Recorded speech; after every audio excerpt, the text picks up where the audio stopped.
real strategy here is understanding your data is never going to be completely ready to unlock all the AI use cases, but to understand which AI use cases that the current data can unlock, begin small, start with those, and use the return on investment that you can derive from that to fuel new ones. Most systems tend to underestimate the process of data migration because it sounds simple, right? It sounds like it's just moving data from one source to another, but it's not. It's really clinical risk management. Welcome to Shaping Healthcare, a podcast by CitiusTech. I'm your host, Laurel Rockel. Healthcare leaders today are navigating one of the most complex technology shifts the industry has ever faced. Healthcare systems are bringing together information from multiple EMRs, lab systems, devices, claims, and other sources. And at the same time, there is a growing pressure to make that data usable for AI and better workflows.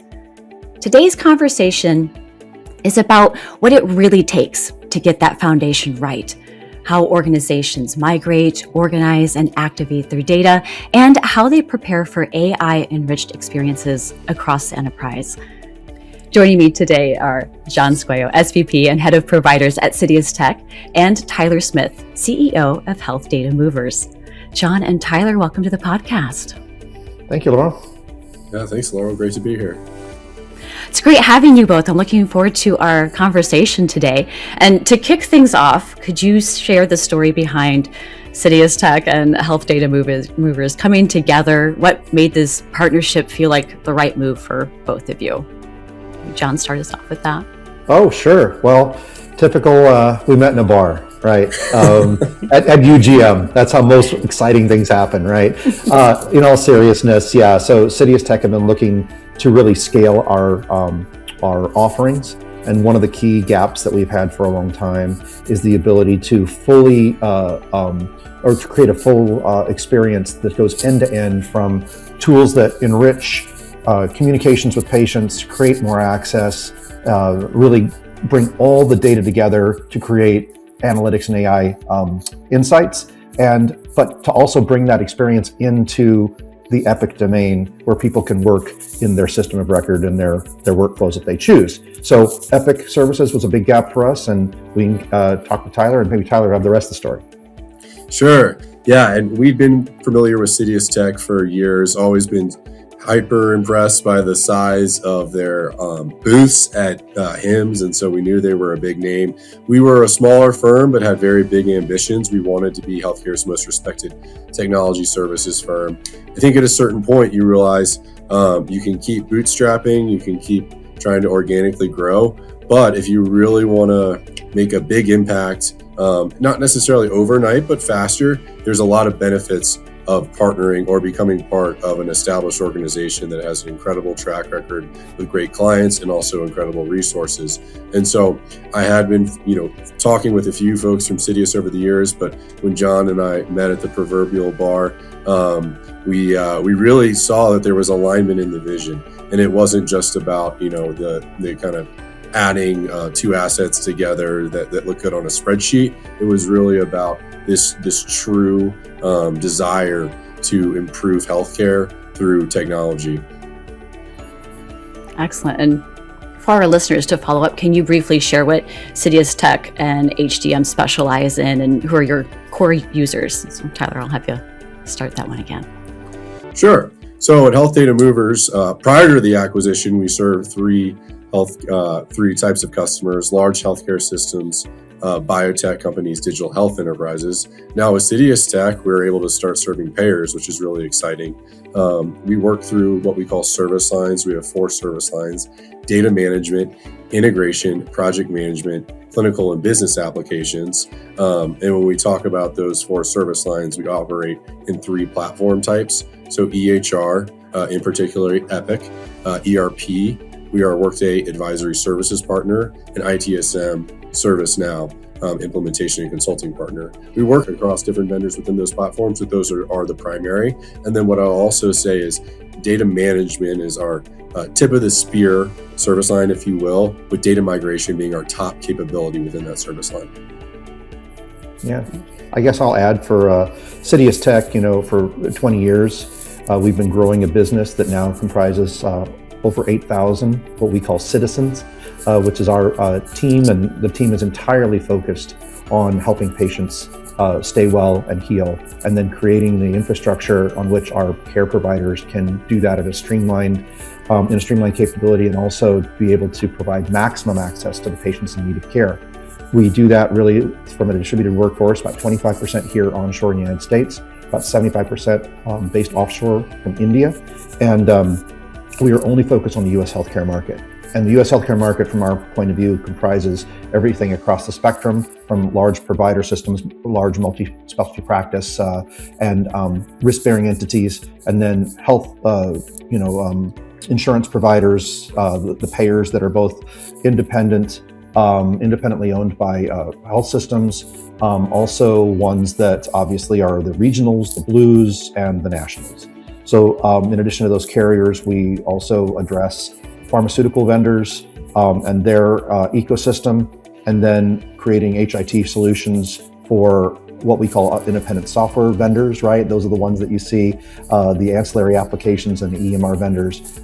We do a lot of product development OEM work for them, and of course medical device and biotech. So it's really the entire spectrum.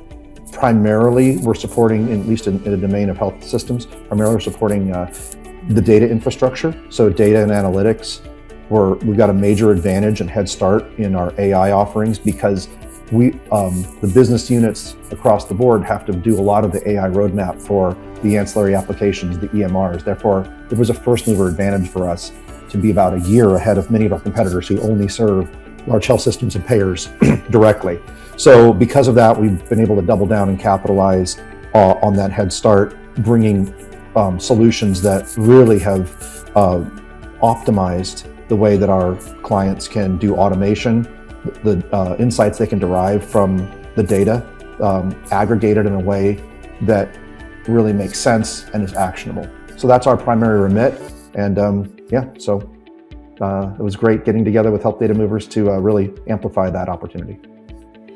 Well, excellent. Thank you. The stage and the players are set. And John, I want to start with quite a stage that we're talking about here. When a health system is taking on a major data migration, what are the things that leaders should be paying attention to beyond just moving the data?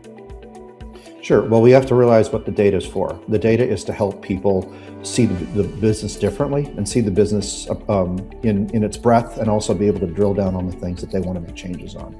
So if we think about it from that context, it's all stakeholder driven. It's also the way the stakeholders interact with the data. And therefore, we have to make sure that the data has context. So when we're thinking about where we're bringing data in from multiple systems of record, or even external access points and systems and partners, then we have to think about how are we going to assign context to the data. So in our field, it's called metadata. It's called sequencing. We do this in time series. We have to track multiple aspects of it that surround the actual data payload itself. And then the question is how do we combine apples to oranges, right? So you have data that's recent, you have data that's real time, you have data that's historical. That is all critical to when you put it all together to try to make sense of it. You don't want to dilute data or be comparing things that are not comparable. So time sequence is a key aspect, but the other component of it is integrity. Where did the data come from? How can we mark provenance so that when we finally make derive insights on them, we can trust it and trace it back to the origin, particularly if someone's questioning it. If they're questioning the data results, that typically will just reduce the trustworthiness in the entire initiative and can waste tons of time and treasure for the client. And also they'll have to start again on trying to answer the core questions that they want to use the data for. Of course, operationally, it's most important to be able to come up with data schemas that represent not only what you need now, but are future-proof to incorporate other data that may be unanticipated or in market adjacent types of business models that we haven't even considered yet. So for instance, 10 years ago, most health systems were having data models that didn't include a lot of what the payers already manage. But now, really, it's all payer and member data combined with what's already in our EMRs and our ecosystem applications. And you have to, when you consider things like Snowflake or Databricks or MS Fabric or AWS Redshift and Google BigQuery, these are some of the main repositories called data lakes. if you don't get that schema right, you'll be reworking it forever. And eventually, and essentially, the data won't be able to be operated on very well. Data governance, data integrity are all the key components to ensuring that we can trust it, that it's going in right, and that we can operate it and sustain it at scale. Yeah. And Tyler, from the other side of things then, what are some of the biggest risks that you see organizations running into, and how can they avoid these costly delays, the data integrity issues, or the disruption? Yeah, and I'll take that in the lens of data migration, because most systems tend to underestimate the process of data migration, because it sounds simple, right? It sounds like it's just moving data from one source to another, but it's not. It's really clinical risk management. And so the biggest failures we see come from three places: unclear scope, poor data quality, and designs that ignore clinical workflows. So when I talk about scope, if you don't clearly define which data matters and how far back it goes, how it will be used, backlogs will explode and timelines slip. Not all data needs to be moved. And I think that is an eternal push and pull between stakeholders.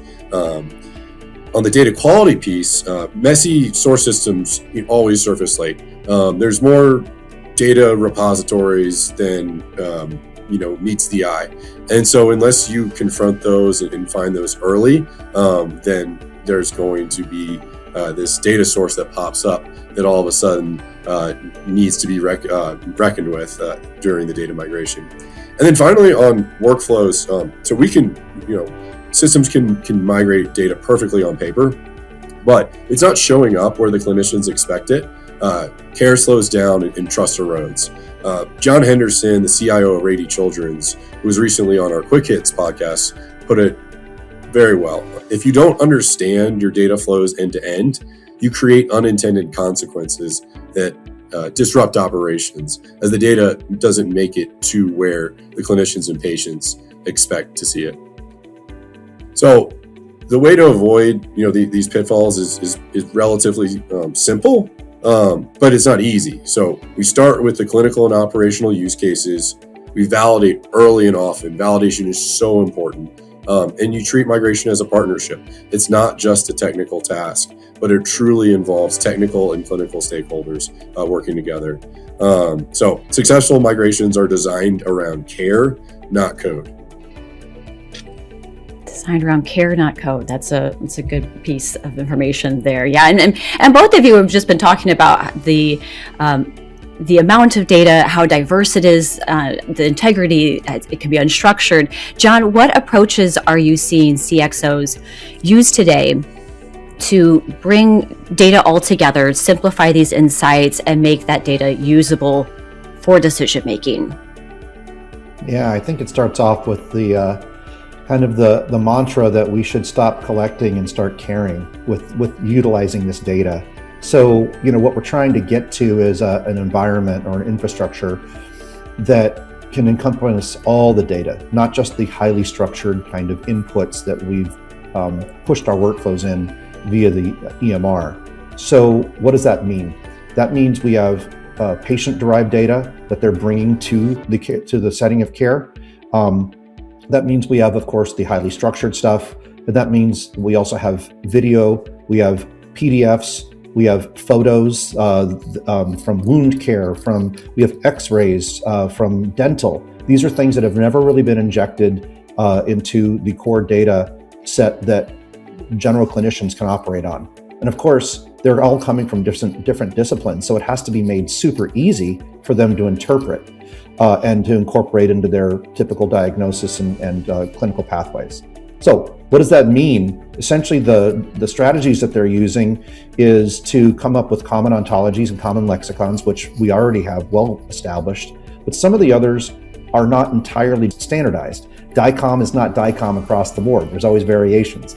Taking things like photographs and JPEGs and other unstructured collections that wound care nurses or others have derived, and getting those into the record in a way that shows a true impression that brings it into semi-structured is key. But just from a technical perspective, the data lakes that exist today, and I named some of them earlier, do not require extract, transform, and load, where you have to actually parse the data and bring it into a structured schema. You just dump the unstructured data in. The infrastructure itself, the data lake itself, is smart enough to decouple the context within that data and make it immediately democratized and available to be able to query. Secondarily, the most important thing that we've seen in the last few years is the modernization of foundational models, particularly ones relative to healthcare that are text orientated, which is the large language models. And what that does is that allows you to really leverage the interpretive and context modalities that those already provide. You don't have to build that yourself anymore. You just have to insert the data in the right mix in a secure way, which we call retrieval archive generation. You put that into an infrastructure and you're able just to operate conversationally on the data, right? And we all know that from ChatGPT and Grok and Gemini. We do it every day when we use a Google query. And we don't even realize it because it's been native now. We're not really visualizing data, we're consuming it and we're conversing with it. And these are the strategies now that we're bringing to bear on really helping to interpret it, but interpret the entire corpus of data versus just the stuff we put in a structured way into the EMR. Mm-hmm. Yes, thank you. And Tyler, earlier you were talking about, moving data sounds easy on the surface. You're moving data, but that's not exactly what it is. And you have led and observed many large-scale migrations. And from your experience, what separates a smooth, on-time go live from the one that struggles with backlog or data quality or post-go live disruption? Yeah, so I think in the wide world, and John would agree with me, smooth and go live don't typically get uttered in the same sentence. But there are smooth go lives, and we're using that in a comparative sense. And they do have a few things in common. First of all, as much clear scope and strong governance that is instilled from the beginning is critical. And then secondly, so I guess back to that. So strong leadership and strong experience. We use growth mindset is one of our values at HTM, and getting to a smooth go live really there's an experience curve. And so it's really taking the lessons of the past go lives. And that's across organizations. That's also within organizations. So we've been lucky to work with organizations over and over and over again. And those are the smoothest go lives that I've seen, because we know the stakeholders, we know the systems, and even if there's new systems that surface, we know how to confront what's going to be needed in the different the ETL processes, etc. Now, going next, clinical validation. This is where technical and clinical work together. So it's not just confirming the data that's getting moved, but it's confirming that the data is going to appear where the clinicians actually use it. As I mentioned in the first response, and then as much simplification as possible is great, but every additional system adds risk, reconciliation effort, and delay. And so again, back to my point around smooth and go live, Scott Becker, who we had on our Quick Hits podcast, said it really well. Healthcare and IT environments have incredible complexity. And so then obviously we all know that the complexity is going to be the enemy of reliability. And so just going into that with open eyes. It's also really important in the post go live support that you've got real metrics and accountability, so that we're ensuring we don't just call something live and move along. We keep engaged to ensure that we've really hit the metrics, and that we hold ourselves accountable. We have a phrase that we say, no data left behind. And so that means that there's going to be places where maybe the scope wasn't clearly defined at the beginning. That doesn't mean that we just say, well, that's too late. So we're going to figure out ways to make it work. And when everyone's aligned though, and there's trust and transparency, then we're able to have great patient impact. So going full circle, I think the easiest way to say it is great go lives are by far means they are not born out of luck. They're governed and they're intentional. Mm-hmm. All right, so data foundations are in place. And John, you mentioned a little bit on Gen AI earlier, so that's where we're going to take our conversation here. How are you seeing, John? How are you seeing decision makers leverage AI and in using it to derive actionable insights with their data today? And where are you seeing the immediate high impact ROI? And do you have any examples for us? Yeah, sure. So first of all, I would say that the foundation models have really put AI, in the primary seat of when we think about our data strategies. So assuming it to be true, our data's done, which it never really is, or it's good enough to be able to start deriving insights on, which probably everybody's is approaching that. I would say that the areas that have been most affected, that are high impact and feasibly addressable, are areas across the clinical domain, the revenue cycle domain, the supply chain domain, and also really at the extreme front end of the revenue cycle, which is often not addressed, and that is just getting the demographics right of patients, so that all of the downstream effects in the mid and back end rev cycle can be avoided and not even just mitigated. So what does that mean? That means we can use AI to provide, of course, clinical insights, but let me tell you about some of the ones that have been more feasible and more adoptable on that journey as people begin to trust the results that they're getting from AI. So if we take that kind of as the guiding principle and say, which ones can we get people to adopt? Well, the first component there is which ones alleviate burden. Those are the ones that people love to adopt, right? But if we think about that in three domains, I would think about clinical. Well, the one use case that was very unanticipated was the ability to find the right clinician for consults and to be able to bring in for referrals. So why is that a problem? Well, most physicians still just know the network that they know. Or they might look up someone that specializes in something, but that's only as good as the media that has been produced that's exposing that particular, art or expertise of that particular physician. But what if we could do this from a data-driven way? What if we could look into the EMR, see who's done the most amount of cases, see who's had some of the best results in efficacy by maybe reduced or lower readmission of that patient, et cetera, post a procedure? What if we could look at who's the highest prescriber of a new therapy that comes out that's also having great results with their patient? Maybe they really are the designated expert, whether they've been recognized by media or by the institution or not. This is the type of way that we can leverage AI, and we have done that at a major destination medical center in partnership with them. They have a capability to really find an expert now that's been completely data derived, and that's all via artificial intelligence. The other example that I frequently talk about is supply chain. Well, obviously we know some of the biggest problems in supply chain is just price variance, or price variation across the three big stakeholders: the health system that are the buyers, the warehouse or the suppliers that actually are distributing the product, and the GPO, right? What's the price that we're supposed to be purchasing it at this day and time? And then do all systems have that synchronized pricing? There's challenges of different preferences of supplies that makes it more complex. We don't always buy the same sutures because different people have different reasons to do that.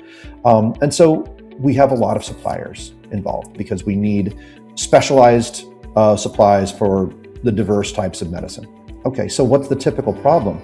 The typical problem is the notification of that we're buying either at a price too high for the item or even a price too low comes in via paper, via fax, via an email. It doesn't necessarily get loaded into our systems of record across those three major stakeholders that I discussed. And therefore, we can go weeks, if not months, before we realize that we've been buying at the wrong price that was negotiated, or that the prices went up and we're not buying enough. And that requires a massive amount of reconciliation on the back end. And it's perpetual. And it's been swelling the staffs of the supply chain of people that are the labor force that are needed to reconcile that. And it's all totally wasted because through AI, we're able to get the identification of that price variance day one. We're then able to use generative AI to create a correspondence to the vendor and kick that out and say, fix it. And then we can use AI to track whether that's been fixed by trying to detect if there's another price discrepancy at order number 2. So instead of letting the problem creep on and then having to have an emergency issue to fix it, we're just doing it in real time. The third one I think that's very common, revenue cycle. Everyone is talking about how we can use AI in revenue cycle. But some of the simple ones, like just understanding when either a prior auth status has changed at the payer and getting immediate triggers back into the revenue cycle so that we can get that patient scheduled and get them faster access to care. And of course, ensuring that approval's through and getting that filed in the right attachment when we eventually append it to the claim, or even worse, identifying when that's been denied and immediately getting basically a request to approve with the right artifacts and having AI tell us what are the right artifacts. Oh, by the way, what about on the claims? When we have denials, the denials are a wonderful opportunity to learn precisely what that particular payer on that particular plan is denying. Those are really important. If it's missing a couple terminologies, then why not introduce those proactively into every claim that we send to that specific plan? If it's missing some attachments that we're seeing as a pattern, then let's go ahead and fortify the claims that we submit, because obviously all payers are different and they're actually denying across different plans, so in their medical management. So these are the things that AI can detect that humans can't. These are the things that AI can take immediate action on and do, and it's low burden on the revenue cycle workforce because they're just happy that it's happening and it gives them more completeness. The ROI has been phenomenal. So we not only think of labor reduction, which is not always the case because typically we're just reducing the existing requisitions for new labor that we have. We still need oftentimes the same amount of staff as we scale in volume, but the leakage reduction is where it's really at, both on referrals, on wastage on supply chain price discrepancies, and obviously on the ability to code, the ability to get more cases because prior auth denials, and the ability to appeal claims denials that are frequently happening and get all of the reimbursement that we need for revenue integrity.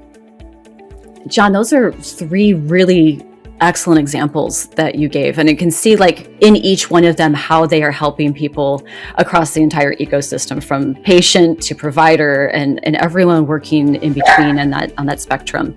And Tyler, when we're looking at healthcare data and data environments, there's a lot of regulatory needs. You know, it's very, very sensitive, private information. These environments are becoming more complex. We've got mergers, legacy systems, increasing technology. How has the approach to data migration evolved within recent years, and what should healthcare leaders be prioritizing in order to ensure some long-term access and flexibility? For sure. And before I answer that, I hope that, John's answer shows the immense vision he has for this healthcare technology evolution, with AI, the different, all these different paradigm shifts that are coming down the pipe, and, why it was pretty, nothing's easy, but when we sat together at that UGM proverbial bar, just talking with him, I realized this is someone I could really learn from, and that someone who could really help us elevate what health data movers did. And so, it kind of then a little bit back to your question. So with what John's talking about, as like you mentioned, M&A is picked up. Data migration has fundamentally shifted. So it's not just a system conversion anymore. Now it's part of a bigger data strategy. Our VP of delivery, Brandon Camp, says data migration is high stakes because it sits at the intersection of technology and clinical care. There's no tolerance for error. And so I think we know that as I've answered some of your other questions.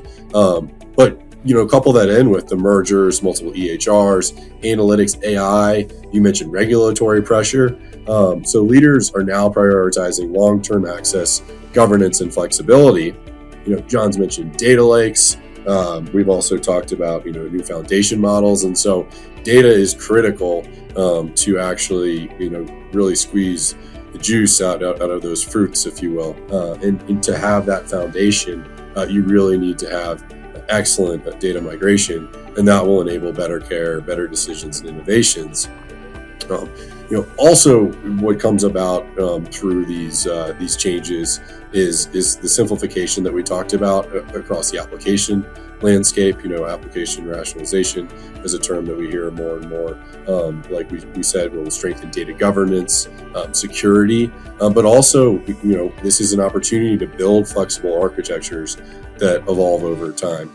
So, while the end goal is simple, clinicians and patients should never have to think about the data running in the background.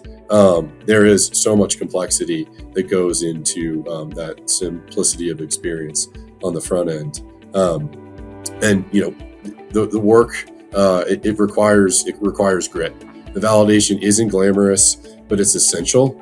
And like I mentioned on that experience curve, it really does require a growth mindset. Every migration creates system knowledge, and so the organizations that win are the ones that capture those lessons and apply them going forward. Yeah, thank you, Tyler. And as we wrap up our conversation together today, I'd like to leave our listeners with some takeaways and some action steps. And so, John, for organizations that are eager to move forward with data and AI, what are the steps that you would recommend to take early on? What should they avoid jumping into too quickly? Well, two things, I think. First of all is getting a fit-for-purpose platform versus a real strategy. Okay, so we see organizations, we've seen them before. All of AI was one example where, revenue cycle was, kind of like a magic bullet. We're going to transfer our revenue cycle processes to a platform that would kind of do everything. And that's not necessarily tailored for a health system, right? Everyone has different service lines on which they're optimizing, or one or two. They have different strategies with their referral network. Some are more W-2 orientated physician networks, some are more affiliated.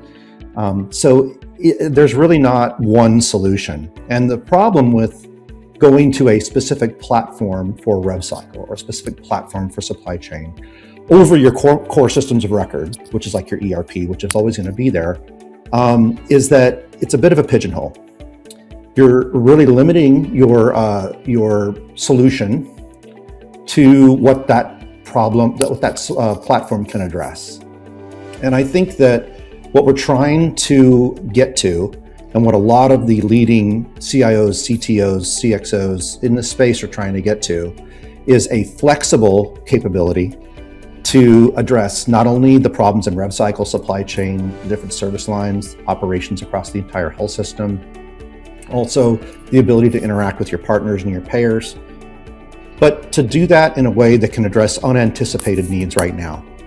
And it really makes sense to do that because for the first time, the platforms like some of the data lake vendors or even some of the hyperscalers, they have solutions that have a microservices set specific for healthcare. They can now take unstructured data in raw. They're building, look, Microsoft themselves invested $90 billion last year on building out their AI capabilities. And that's not to say, certainly all the rest of them are in that same price range. It's unbelievable the amount of capital that's going in.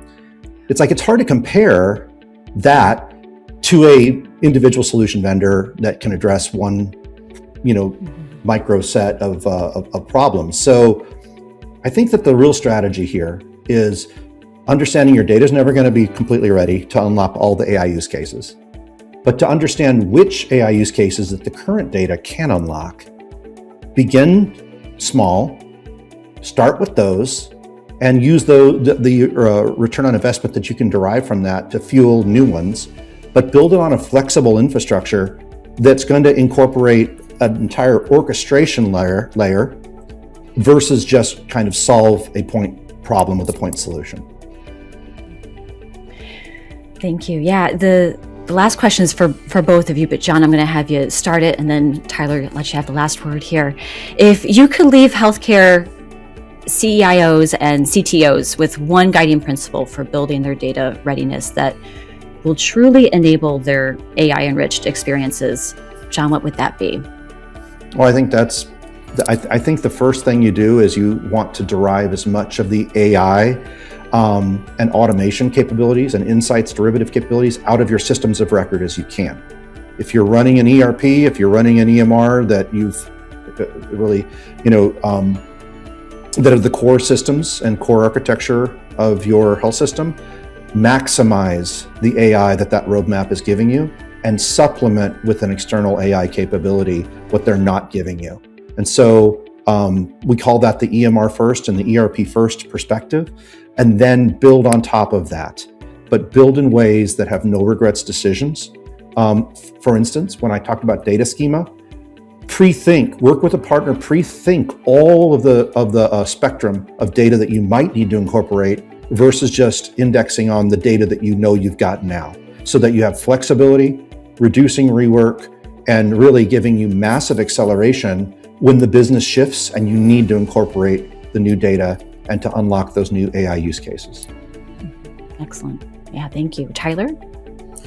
Yeah, not much to add outside of kind of calling back to a point that I made around the data migration best practices and is the governance. Having strong governance and involving the right stakeholders across the organization, not just technical, but clinical. The folks, there are really, just like John's saying, the data exists in the system, but also the minds, the sharp minds exist in the system. But there has to be this coordination and this strong governance that gives everyone the confidence to use the tools or to begin to devise ways that the tools will be used where they will be effective and tracked and secure. Absolutely. Excellent. Thank you both so much for sitting down with me today, and thank you for your time and your expertise on our conversation today. Well, thank you, Laurel. It's been a pleasure. The Shaping Healthcare podcast is brought to you by CitiusTech, a leader in healthcare consulting and IT services. To find out more about CitiusTech, visit CitiusTech.com. To listen to more interesting insights on healthcare technology and innovations, search and subscribe to the Shaping Healthcare podcast. Thank you for listening. If you want to share any feedback or would like to be featured in our podcast, do write to us at citiusvision@citiustech.com.